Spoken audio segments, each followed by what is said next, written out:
Hello, welcome to day 7. All right, day 7. Latitude first. Latitude, 34 degrees, 18 minutes and 3 seconds. Longitude, minus 82 degrees, 33 minutes and 41 seconds. Okay, one more time. Latitude, 34 degrees, 18 minutes and 3 seconds. Longitude, minus 82 degrees, 33 minutes and 41 seconds. And the radius is 190. So if you're paying attention, that's a switch up from what the radius currently has been. We've been going down by 20 each time. So now for this one, it's down by 10. All right. So just make sure you caught that before you went ahead and just assumed it was 20 mile decrease from the last time. All right, so go ahead and plot that point. That'll give you your circle for where the gold is currently at. We're shrinking, but as you now notice, it's not a steady rate. All right, the rate's going to be changing. And for those who care, it's because some of the predictive algorithms were pretty impressive from the last hunt I was in, and I wanted to change up the variables a little bit.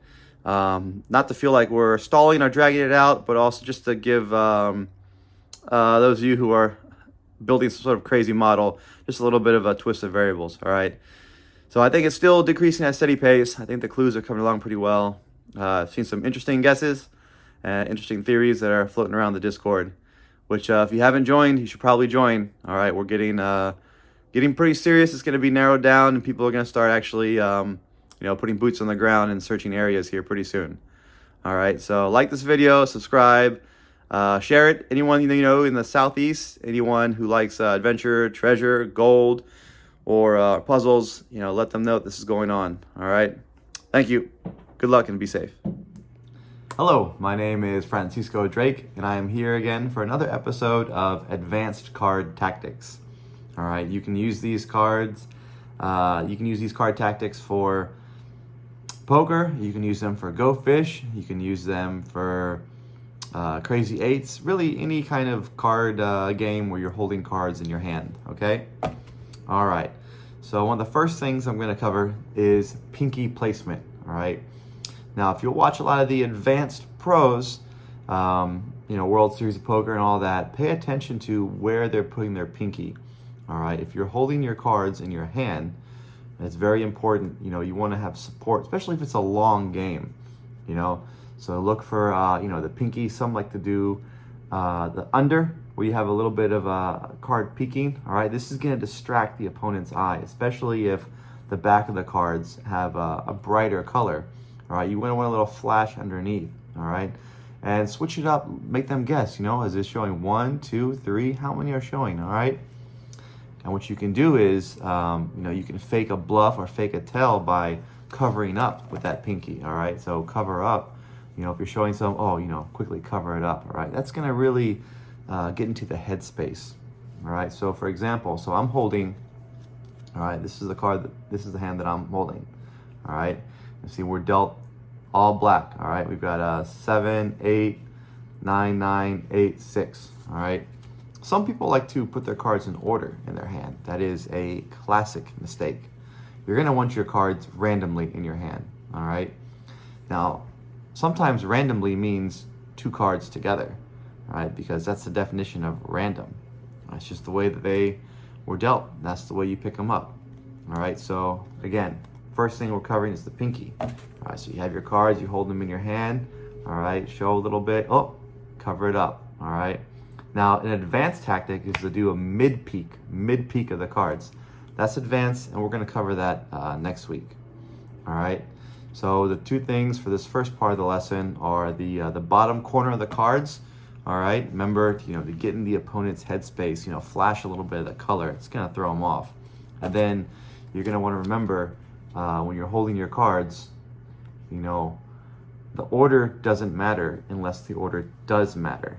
And in this case, the order matters because the order doesn't matter. All right, so those are the cards. Okay, now you might be asking yourself, Francisco, what if I'm not playing with 6 cards? What if I'm only playing a game that has 3 cards? Or what if I lost my other cards and I only have 3 in my hand?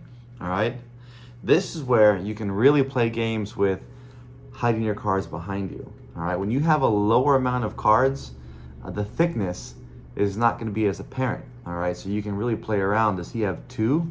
All right, does he have 1? Does he have 3?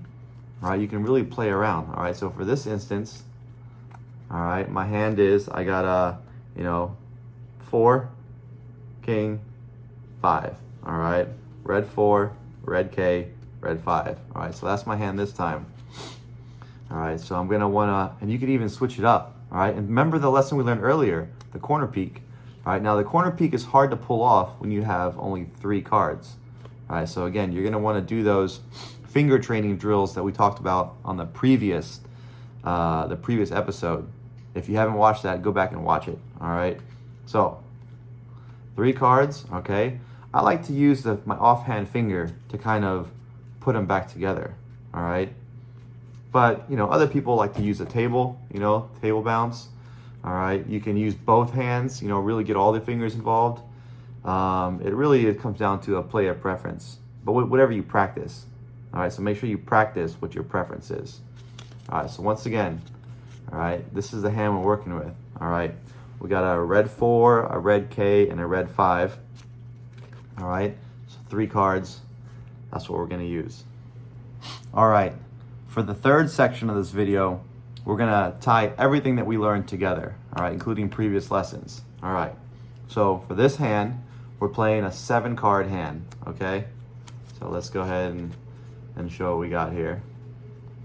All right, we got 7 cards, all right? We got a red 2, black 5, red jack, red 6, red 2, black 9, red 10, all right?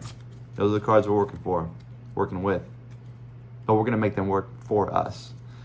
All right, so you got your cards, right? You're showing your opponent, oh, I got a lot of cards. Maybe I have more cards than you do, all right? Oh, use the other hand. Oh, where'd they all go?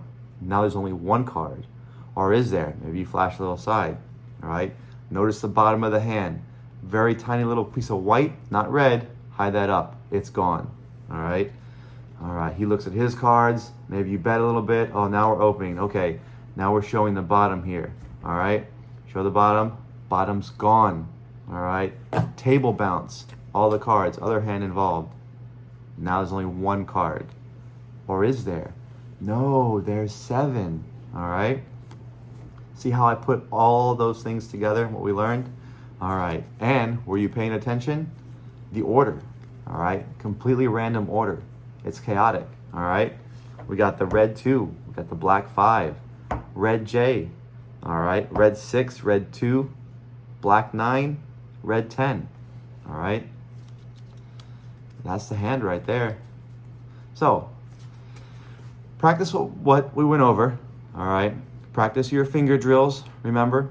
You're gonna wanna, practice getting your other hand involved. All right, maybe you get a cramp after a long game, so maybe practice 1 hand. All right, 1 hand pinky show, 1 hand pinky reveal. Get the mid peek going on. All right, spreading them out, bringing them back together. All right, so that is all the 3 things that we wanted to cover today. All right. Remember, it's not what you know, or how you know, or even why you know. It's that you know. That is the important thing, especially in cards, and also with life. I'm Francisco Drake, signing off for another session of Card Tactics with Francisco.